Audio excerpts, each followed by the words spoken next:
For more, let's speak to our guest, Dr. Alex Vines. He's the Africa Director at the European Council on Foreign Relations. Hello to you, Alex, and thank you for speaking to Paris Direct. Before we get into this summit, I was wondering if you could give us some context here. There were Donald Trump's historic cuts to foreign aid. There was the overhaul of his trade policy and all these tariffs. And then there was the sweeping changes to immigration admissions he had. And much of this had an impact on Africa these past 12 months. So how have the leaders on the continent been trying to respond? Yeah, so African leaders are looking at the United States as an unpredictable partner. So they're trying to diversify their partnerships, including with Europe. So it's not by coincidence, I think, that, for example, the second Italy-Africa summit with the Prime Minister of Italy, Giorgio Meloni, was in Addis Ababa just before this AU summit took place. And France itself later this year is having its France-Africa summit in Nairobi. So Africans are looking to embrace multipolarity, multilateralism, looking for hedging when relationships get difficult. So there's still room for the United States, absolutely for sure, but China, Europe, Gulf states are all very much in the mix now. Yeah, and for anyone that does endorse multilateralism, I think they say diplomacy is a way forward, but they also ask perhaps a cynical question: do any of these summits actually lead to anything effective, concrete? Well, this is why you're France 24 asking the difficult question.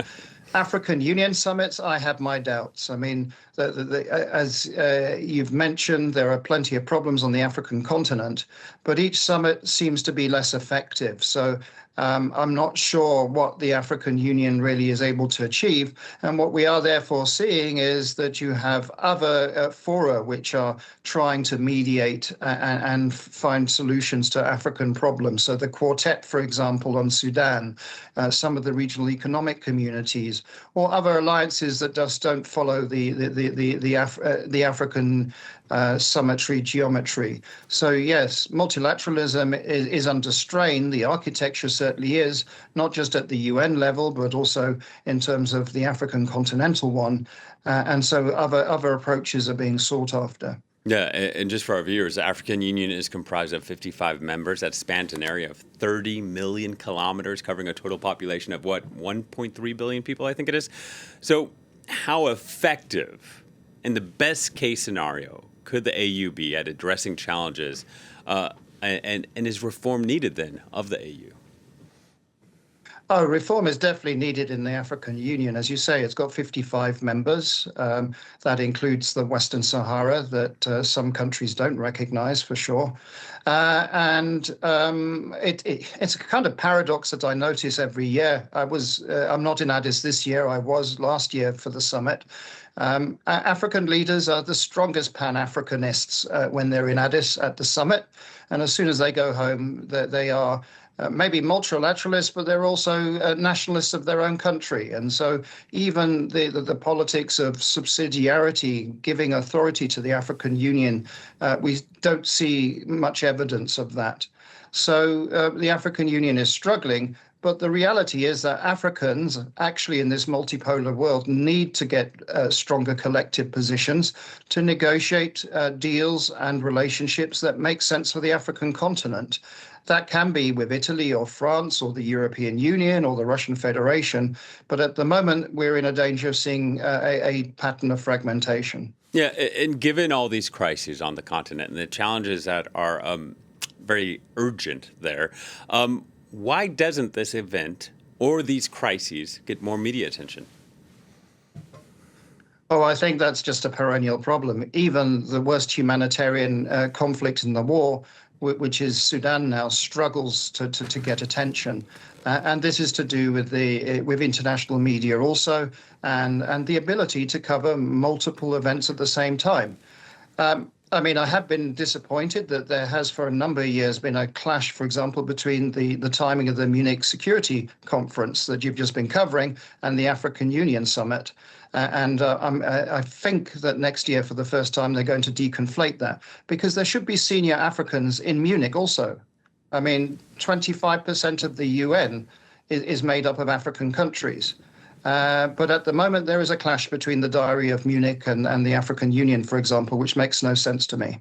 Yeah, and also in the run-up to this event, Alex, I'm not sure if you saw that, but I'm guessing you did. The host nation stripped accreditation from Reuters journalists after they had published this investigation that had claimed Ethiopia had hosted a training for the Rapid Support Forces military group, the RSF, at war with Sudan's official military. How can the bloc effectively address such issues if it can't handle, a free press publishing stories that might be critical of it? Well, there lies the biggest problem of all, and everybody has been tiptoeing around it. But you now have this dispute between Saudi Arabia on one side and the United Emirates on the other. So Saudi Arabia is supporting the military authorities in Khartoum, the Sudan armed forces, and so you're beginning to get this fragmentation of blocs supporting different sides in the Horn of Africa, and this Reuters incident is indicative of this.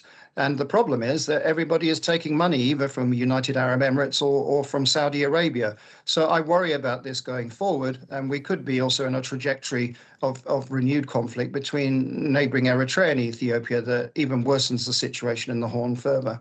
Yeah, maybe you're touching on it here, but when Antonio Guterres, the UN chief, was speaking, he said that the people of Africa must benefit from the resources of Africa.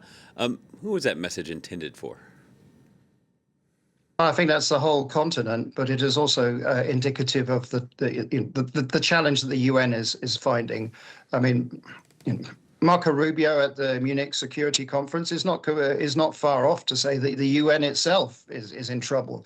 Now, the Trumpian alternative is not, I think, the solution here. But multilateralism, the global government institutions are in crisis. And so we're having to reimagine a world with increased fragmentation and competition. But in the end, we do need solutions that bring in a variety of different nations. And this is a dangerous time, particularly for an African continent with very fierce conflicts that are still ongoing. Sudan, I've mentioned my concerns about Ethiopia and Eritrea. We haven't talked about Eastern Congo or indeed the crisis in the Sahel. All are on that list. Indeed, a lot to deal with in Africa, and it's not very clear the path forward. But as you say, if they could at least change the timing from the Munich Security Conference next year, that might help get more spotlight on these issues. Alex, thank you so much for your time, Dr. Alex Vines, joining us there.